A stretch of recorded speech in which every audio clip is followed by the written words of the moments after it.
Turkey, meanwhile, is battling an outbreak of what they call Sea Snot, a thick layer of organic matter known as marine mucilage.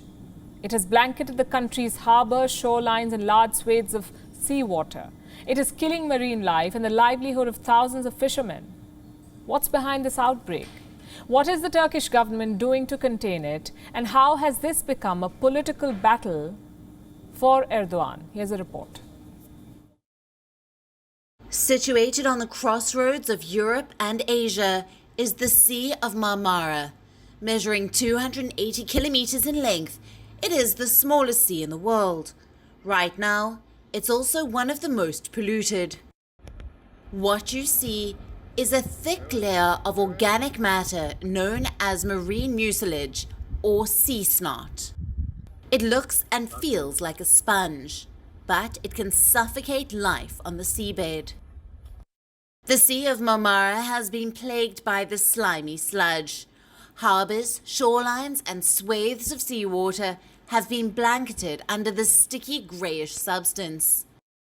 This phenomenon has been documented in Turkey since 2007. But the current outbreak is the largest on record and is showing no signs of disappearing.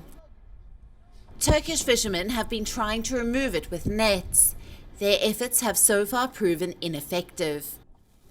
The sludge keeps sticking together, smothering marine life that gets in its way.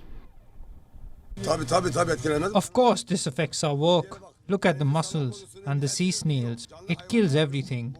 You know what it does to the shellfish? When they open up, it prevents them from closing up again because it gets in the way. All the sea snails are dead. The sea snails die, the fish die, they can't breathe. They eat as it is. It's like cloth, like hair, and it goes up to 2 meters deep. So what's causing it? Water pollution and climate change. This sea has been the site of agricultural and industrial waste for decades. In addition to household waste from Istanbul's 16 million residents, factories and industrial hubs located in the city discharge untreated waste into this sea. This leads to the growth of algae, which causes the sludge.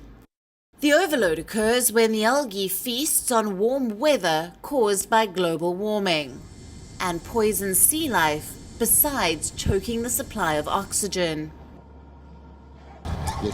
For instance, the other day, just there, I saw 20 to 30 shrimps on top of the sea snot, all dead. They had jumped up and got stuck. They couldn't go back down in the water. This crisis has become an embarrassment for the Turkish government. Activists are accusing President Erdogan of not doing enough to protect the environment and instead spending billions for building new mosques. The pressure has forced Erdogan to act. He is now promising to clean every sea in the country. We will save our seas from the mucilage calamity, leading with this one. Of course, my fear is that this will spread to the Black Sea. If there is an entry to Black Sea and also to the other one, it will be a big problem. We must take this step without delay. Of course, the increase in seawater temperature due to climate change also plays an important role in this picture. But what exactly is Turkey's plan? To start with, it will designate the Sea of Marmara as a protected area, improve the treatment of wastewater from coastal cities, and ban ships from dumping toxic waste into the sea. This is projected to reduce nitrogen levels by 40%. The Environment Minister of Turkey is calling this plan the biggest cleanup in the sea. Hopefully on Tuesday, the 8th of June, we will carry out the biggest cleanup in the sea in Turkey, together with all our institutions, municipalities, sportsmen, artists and all residents. I invite all of our residents to participate in this cleanup. But not everybody is convinced. The Turkish opposition is blaming the crisis on incorrect environmental policies.